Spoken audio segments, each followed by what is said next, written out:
Economia é com ela, Juliana Rosa, que entra para conversar com a gente, e economia com ele também, né? Que já está conectado para conversar com ele. Está conectado, não está? Já tá Então, conosco. a economia é com ele, né, Juliana? Gabriel Galípolo, Opa! secretário executivo do Ministério da Fazenda, ministro da Fazenda agora, né? Hoje é ministro da Fazenda, é mais responsabilidade do que se falasse com a gente na segunda-feira. Então, qualidade nas respostas eu tenho certeza que virá. Bom, temos um monte de desafios, aliás, os seus desafios são muito maiores do que os nossos, porque a gente termina as frases com uma interrogação, e a sua tem que terminar com uma exclamação, né? O seu papel é responder, o nosso é perguntar. Então, o teu compromisso é maior do que o nosso. Mas eu queria entender, antes de mais nada, queria primeiro agradecer essa nossa conversa com a gente, e queria largar perguntando essa história da cobrança, que é o que está dando o que falar, das compras internacionais de $50. Eu sei que a explicação de vocês é diferente do que está parecendo. Parece assim, vamos taxar agora qualquer coisa, taxa. Mas quando eu faço uma compra internacional, eu já fiz compras internacionais de valores acima de $50, eu me lembro que eu recebia e já vinha um imposto lá. E você já pagava e tudo junto, já vinha para sua casa e já estava calculado. Essas compras abaixo de $50, elas têm uma maquiagem, todas são assim, ou uma parte delas é assim, e na maquiagem é que vocês querem entrar? Explica pra gente, porque o ouvinte da Band News FM quer entender. Obrigado pela tua presença aqui.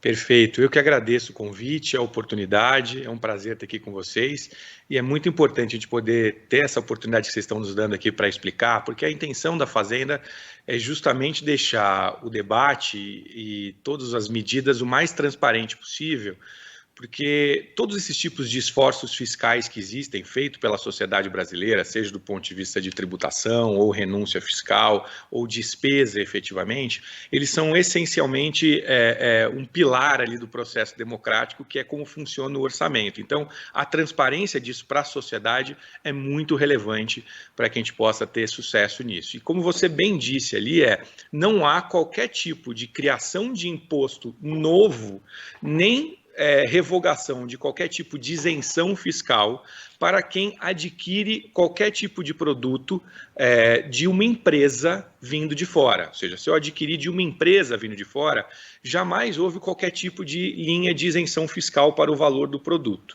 Então, não está sendo nem criado um imposto novo e nem se está revogando qualquer tipo de isenção. O que se está atacando existe uma atividade que algumas empresas estão utilizando a isenção que existe para até $50 quando esse processo de remessa se dá de pessoa física para pessoa física e emulando vendas que elas fazem, ou seja, pessoa jurídica para uma pessoa física, como se fosse uma remessa de uma pessoa física para outra pessoa física. De que jeito?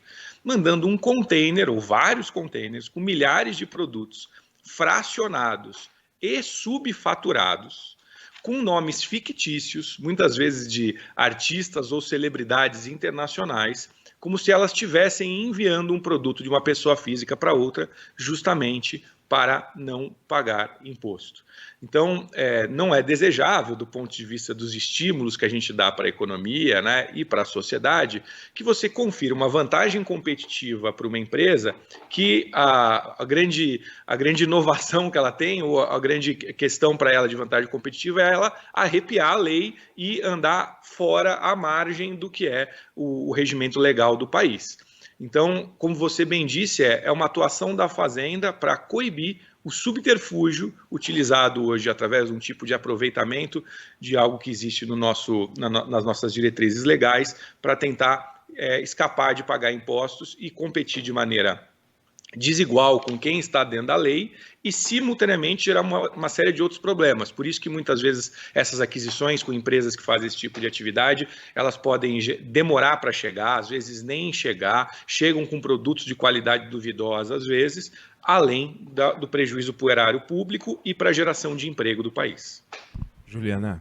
Juliana Rosa aqui falando. Boa tarde para o senhor, boa tarde, Oineg, nossos ouvintes aí também, Débora, Fábio. O que é importante a gente esclarecer aqui na rádio, porque as dúvidas são imensas em relação ao que muda na prática. Quando a gente entra no site para comprar o Eneg falou, quando é mais de 50 já viu imposto, quando é menos de 50, alguns sites simulam como se não fosse uma compra de empresa para gente, pessoa física, né? Como se fosse uma pessoa física para pessoa física. Então, na prática, o que vai mudar? A gente vai ter que pagar esse imposto porque a Receita vai atuar de forma a não permitir mais esse tipo de sonegação, é isso? Então, como você bem falou, para a pessoa hoje que já compra dentro da regularidade, de empresas que estão atuando dentro da regularidade, né, não muda nada. Ela vai continuar conseguindo comprar da maneira absolutamente normal que ela já compra hoje. Inclusive para produtos abaixo de $50, porque mesmo produtos abaixo de $50, para quem está comprando de uma empresa, ela já tinha a tributação tradicional e ela vai continuar comprando da maneira normal. O que acontece é que muitas vezes a pessoa nem sabia que estava sendo utilizado pela empresa do outro lado esse tipo de subterfúgio. Então, a prática muda para a empresa e vai mudar o mercado a partir das restrições geradas para esta prática. O que está sendo feito pela Receita Federal é estruturar uma medida provisória para que ela possa ter mais instrumentos de fiscalização desse tipo de prática que a gente acabou de comentar e também fechar esses buracos, né? Aquilo que eu fiz um roadshow recentemente fora do país e toda vez que a gente explicava isso, os investidores estrangeiros diziam, vocês têm um loophole aí, né? Ou seja, um buraco ali, um ralo por onde está escapando uma possibilidade através de um artifício, através de um subterfúgio para não pagar imposto. Então, para o cidadão, não muda. Para o cidadão não há uma mudança, ele vai continuar comprando normalmente. Agora, o que você está dizendo para a gente existe um crime sendo praticado, porque isso que você está dizendo é um crime. A gente está taxando o crime em vez de prender o criminoso? A gente está tentando evitar que o crime ocorra, na verdade, né? Ou seja, o que a gente está colocando aqui existe uma prática, que é uma prática que, como você bem colocou, está à margem da legalidade. Essa prática à margem da legalidade se aproveita de um espaço que existe, que era conferido para pessoas físicas, para que se simule que é uma remessa de pessoa física para pessoa física. Então, a gente vai fazer as duas coisas, aumentar a fiscalização, como você bem colocou, né? E aí, exatamente, como você bem disse, não é algo que o comprador está cometendo, que está equivocado. O comprador entra no site e nem sabe o que está acontecendo. Exato. Ele acha que está comprando uma empresa normalmente. O problema é o que a empresa faz a partir da aquisição. Vou dar um exemplo. Uma empresa que atua dentro da regularidade, os produtos chegam mais rápido justamente porque todo o processo de desembaraço já ocorre a partir da emissão do container de lá. Então, em trânsito, você já vem fazendo desembaraço para que o produto chegue aqui e possa ser desembaraçado da maneira correta. Agora, quando chegam 500 mil produtos num dia, todos vindo do mesmo lugar, da mesma empresa, só que fracionados para que todos pareçam que vieram de 500 mil remetentes distintos, ou de 500 mil pessoas que foram inventadas e subfaturados, isso realmente amplia muito a complexidade. Então está se criando sistema. Desculpa. Mas quem vai pagar esse prejuízo? Imagina, a gente faz uma compra achando que está comprando de uma empresa e a empresa se faz passar por pessoa física. Aí chega aqui a encomenda no Brasil. E aí essa mercadoria vai ser retida. O consumidor brasileiro pode comprar um monte de coisa e não receber nunca mais essas mercadorias, né? Como é que vocês podem também contribuir para que o consumidor brasileiro seja protegido? Isso, eu acho que a sua frase foi feliz, porque hoje o que acontece é o prejuízo, quem está pagando hoje é a sociedade brasileira, enquanto consumidor, que recebe um produto, ou às vezes nem recebe, é comum um relato de comprar e não ter recebido, ou recebido muito tempo depois, né? Então o consumidor hoje é lesado por uma prática que não é adequada, o mercado é lesado, porque tem uma concorrência desleal a partir de empresas que estão utilizando um subterfúgio para não pagar, o erário público é lesado, tem o prejuízo hoje, e além disso o emprego, porque você está destruindo empregos com uma prática de uma concorrência desleal. Então a gente está querendo retirar esse prejuízo que é arcado hoje pela sociedade brasileira nessas diversas dimensões. De que maneira? Pedindo mais dados e solicitando uma fiscalização maior na remessa, já no envio dos produtos para cá. Então a gente vai ter antes uma fiscalização em cima disso, de um lado. 2, quando você retirar esse expediente de você poder utilizar a simulação como se fosse pessoa física, automaticamente vai se restringir a prática, porque você fechou o ralo por onde estava saindo isso. Então a oferta desse tipo de possibilidade vai ser restrita a partir disso, né? Então a gente vai atuar nessas duas lógicas, de restringir de um lado e de fiscalizar de outro lado, Agora, como foi dito aqui. Como a Juliana falava, então eu entro num site. Para mim, eu entro num site que faz isso ou que não faz isso, é a mesma coisa. Encontro lá uma camiseta. Ela custa $7. E as duas custam 7, eu vou comprar a mais barata. Se uma custar 7 e outra custar 7, não vai ter um selinho verde da fazenda dizendo assim que o Galípolo aprovou. Não dá para saber. Então, como é que eu vou saber que eu não estou comprando de uma empresa que continua a fazer o que é errado? Vocês vão impedir que, ao chegar ao porto, por exemplo, esse container sequer seja aberto. Então o camarada não vai nem poder vender, quer dizer, ele vai poder vender, mas aí ele está dando um golpe porque não vai entrar. Então você já vai brecar lá na origem, e quando eu entrar no site, mas quando eu entrar no site ele vai dizer não podemos entregar no Brasil. Que tipo de garantia, e essas são as dúvidas que eu acho que a Juliana estava levantando, para a gente saber que a gente não vai se prejudicar, porque a tua ideia é tributar para que não haja concorrência desleal, claro. E uma oportunidade de fazer dinheiro também, né? É evidente que a Receita tem uma oportunidade de fazer dinheiro com isso. Como é que vai funcionar esse controle para que a gente não seja feito de bobo, né? Tá perfeita a sua colocação e acho assim, até vou pegar essa parte final que você comentou, que eu acho que é importante, assim, em última instância, a questão arrecadatória, é lógico que ela tem a sua relevância, mas se a gente for poder analisar as medidas que a gente vem anunciando, são quase que medidas de conformidade, né? O que a gente chama de compliance, efetivamente, aqui, né? Ou seja, ainda que não tivesse o caráter arrecadatório, tem um caráter de você regularizar um mercado que, ao estar de forma irregular, está dando os incentivos inadequados para aquilo que a gente entende que é o melhor do ponto de vista social e econômico. E como você bem disse, para o cliente, a intenção é que a experiência não se altere, e sim que a gente consiga efetivamente restringir esse tipo de prática, ou seja, para que esse tipo de oferta que é feita desta forma esteja cada vez mais restrita, né? De que maneira? Tirando o expediente que é usado, tirando a possibilidade de usar esse expediente, então você vai ter uma força grande em fazer isso. Segundo, fiscalizando no momento da remessa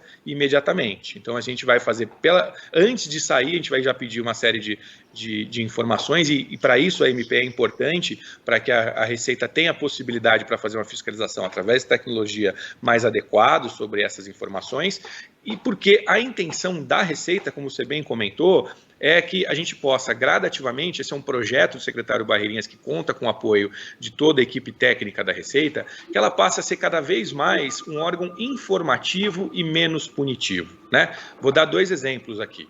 Tanto do ponto de vista das operações que vêm de fora, ou seja, de importações, de algo que vem e passa pela fronteira do país, a gente já tem o que a gente chama de canal verde. O canal verde é justamente a gente poder ter esse tipo de comunicação com a empresa que está importando, que passa um fluxo de informação maior e é muito mais informativo isso, e ao conhecer a empresa que está trazendo, o desembaraço é muito mais rápido do que o desembaraço que é feito por empresas que não estão fornecendo esse mesmo tipo de informação e que não tem esse diálogo. Isso se pretende fazer internamente aqui também dentro do país, que é o que ele está chamando de projeto Confie. Né? O que esse projeto confia? Permitir que o cidadão, seja ele pessoa jurídica ou pessoa física, possa consultar a Receita, para ele retirar dúvidas sobre o tema, poder ter esclarecimento sobre o que fazer, e não que seja simplesmente um órgão punitivo, que vá lá e atue sem ter o devido conhecimento. Até porque o nosso sistema tributário hoje, como a gente sabe, se a gente for ser gentil, a gente vai dizer que ele é complexo. Né? Esperamos que a reforma tributária consiga equacionar essa questão em que cada vez menos ele possa ser complexo, opaco para a população, ela possa ter clareza aonde ela está pagando os impostos, para onde estão indo os impostos, porque isso é muito importante, não só para dar clareza para os agentes de mercado que querem saber como é que está sendo comportado, como é que está se comportando as despesas e a arrecadação, mas especialmente para o cidadão, ou seja, para a democracia se realizar efetivamente, é muito importante que a sociedade possa ver isso. Diga, Ju. Galípolo, eu acho que o nosso ouvinte certamente deve estar se perguntando o seguinte: é claro que eu não quero comprar, se eu puder escolher uma coisa que é ilegal, que eu tenho o risco de gastar meu dinheiro e não receber o produto. Então, o que vocês estão dizendo é que tem a ação para proteger o consumidor, ou seja, evitar cada vez mais que pessoas jurídicas se passem por pessoas físicas, né? E a outra questão que eu acho que também tem uma dúvida grande é, hoje em dia, você diz que algumas empresas pagam seus impostos normalmente, não é todo mundo que está dando um jeitinho. Agora, a maioria desses sites asiáticos está dando um jeitinho, qual é a proporção dessa mudança de pessoa física para pessoa física, e muda essa regra também de física para física, Galico? Então, você perceba que em nenhum momento a Fazenda associou essa prática a qualquer tipo de empresa ou a qualquer tipo de região do planeta. Até porque eu acho que qualquer tipo de empresa que tenha sido associada a uma prática ilegal deveria, rapidamente, querer esclarecer que ela não está associada. E eu tenho certeza que muitas das empresas que foram nominadas e associadas são empresas sérias. Ontem mesmo, uma dessas empresas que havia sido associada nos debates em redes sociais veio esclarecer e dizer que apoia a medida do Ministério da Fazenda, porque acha positivo que se tenha a devida regulamentação do mercado. Então, uma das empresas que era vista como das principais afetadas e que sofreria com isso, disse não, estamos apoiando, porque atuamos dentro da legalidade. Então, esse é o primeiro ponto, né? Assim, a gente ter clareza de que a ilegalidade é uma fatia do mercado. Isso não está... Não é a grande maioria, né? Exato, não é a forma como o mercado funciona. Agora, você tem razão, esta lógica das remessas de $50 até $50, né? Que é uma coisa que a gente entende que é lá o ralo por onde está se utilizando esse subterfúgio, a gente pretende alterar também para retirar essa excepcionalidade e, a partir de retirar essa excepcionalidade, retirar o caminho que é utilizado para fazer esse tipo de emular uma remessa de pessoa física para pessoa física. Mesmo que seja pessoa física, né? Não vai ter mais esse caminho. Física para física também vai ser proibido e tem que pagar imposto. Perfeito. Como no resto do mundo. Agora, por último, para liberar, porque o senhor está trabalhando como secretário executivo e como ministro da Fazenda, então está com a agenda dobrada. O senhor leva as coisas para o senhor mesmo assinar, então deve estar trabalhando para caramba. Mas eu queria te perguntar. Essa reunião é uma reunião complexa, que às vezes dá muito debate. Eu posso imaginar. É quase como uma sessão de psicanálise, né? Mas a Juliana Rosa, na semana passada, entrevistou o ministro Fernando Haddad, e lá pelas tantas, ele falou sobre a decisão de procurar taxar as empresas com superlucro. E que eram empresas beneficiárias por algum tipo de isenção. A Juliana perguntou que empresas são essas? E ele falou cerca de 500 empresas. Se a gente for procurar empresas com isenção fiscal, a gente vai ter milhares de empresas, imagino. Empresas com superlucro, 500 empresas com superlucro no Brasil. A gente tem, essa lista existe, ela foi feita, e o resultado dessa lista é o fruto da declaração do ministro, ou é uma lista que vocês estão preparando? Existem setores inteiros, são algumas empresas pontuais dentro de alguns setores. Eu queria um pouco mais de informação sobre o que seriam essas empresas com superlucro, mudando de assunto para encerrar. Eu acho que assim, o entendimento aqui sobre o tema, e obviamente o ministro é quem tem capitaneado todo esse processo, não se trata de um tema do nível de lucro que a empresa está tendo, né? E sim que a gente possa trazer transparência sobre esses tipos de subsídios e subvenções e esforços fiscais e renúncias que existem para os diversos setores que existem, para que a sociedade possa ter clareza sobre isso, para que isso possa ser debatido à luz do sol e a sociedade brasileira possa chegar à conclusão do que faz sentido para ela permanecer ou não. Então, de maneira nenhuma, a Fazenda quer fazer um cavalo de batalha ou impor que tem que ser esse caminho ou outro caminho. Toda discussão que a sociedade brasileira entender que dar um tipo de política de subsídio para um determinado setor faz sentido, está ótimo. O que não pode acontecer é existir um tipo de subsídio que muitas vezes tiveram casos aqui que eu peguei colegas que são grandes especialistas no setor fiscal, por exemplo, e tributário, e eu demorei 3, 4 dias para a pessoa conseguir entender do que se tratava aquele tipo de subsídio. Você imagina o quão opaco isso é para a sociedade como um todo. Então, o que a gente vem acompanhando são, como a gente falou, primeiro questões de conformidade. questões de quase de compliance, efetivamente, como é esse caso aqui que nós discutimos hoje sobre quem está andando próximo à ilegalidade, né? Isso acompanham outras questões também, como melhores práticas internacionais, como é o preço de transferência, legalização das apostas, são os jogos de cota, as apostas de cota fixa, né? Então, todas essas medidas são medidas que envolvem uma discussão de conformidade. Agora, para além disso, não só porque pode existir alguma coisa que foi colocada que a gente chama de um jabuti, né, que apareceu ali e depois acabou virando uma coisa muito maior, mas mesmo muitas vezes políticas desenhadas com das melhores intenções. É muito importante que isso seja colocado de maneira muito transparente para que a gente possa avaliar essas políticas de tempos em tempos e entender se elas estão dando o resultado que é o melhor resultado para a sociedade e para a economia brasileira. Então, a discussão sobre essas empresas que eu acho que foram citadas, na verdade são sobre essas práticas, pelo ministro Fernando Haddad, não é desejável, do ponto de vista de sociedade e de economia, que as empresas que se apresentam com maior vantagem competitiva são aquelas que dominam algum tipo de tecnologia para conseguir algum benefício fiscal específico para ela ou para utilizar algum tipo de subterfúgio, como é o caso que nós colocamos aqui. Então, isso não é desejável do ponto de vista de estrutura econômica e de sociedade. Então, é nesse sentido que eu entendo a fala do ministro Fernando Haddad. Secretário, antes só da gente encerrar, só voltando em relação às novas regras sobre os sites das compras internacionais, quando é que isso começa a valer? É imediato? A fiscalização a gente já vem ampliando ela através da Receita Federal, mas vai existir sim uma medida provisória que vai conferir uma nova regulamentação tanto sobre fiscalização daquilo que vem, quanto a questão da remessa para pessoa física para pessoa física. Bom, eu queria agradecer então ao Gabriel Galípolo, secretário executivo do Ministério da Fazenda e ministro de Estado. Ele vai para uma reunião com ele mesmo agora para tomar várias decisões. Muito obrigado por esclarecimentos aí para o ouvinte da Band News FM. Valeu, abração.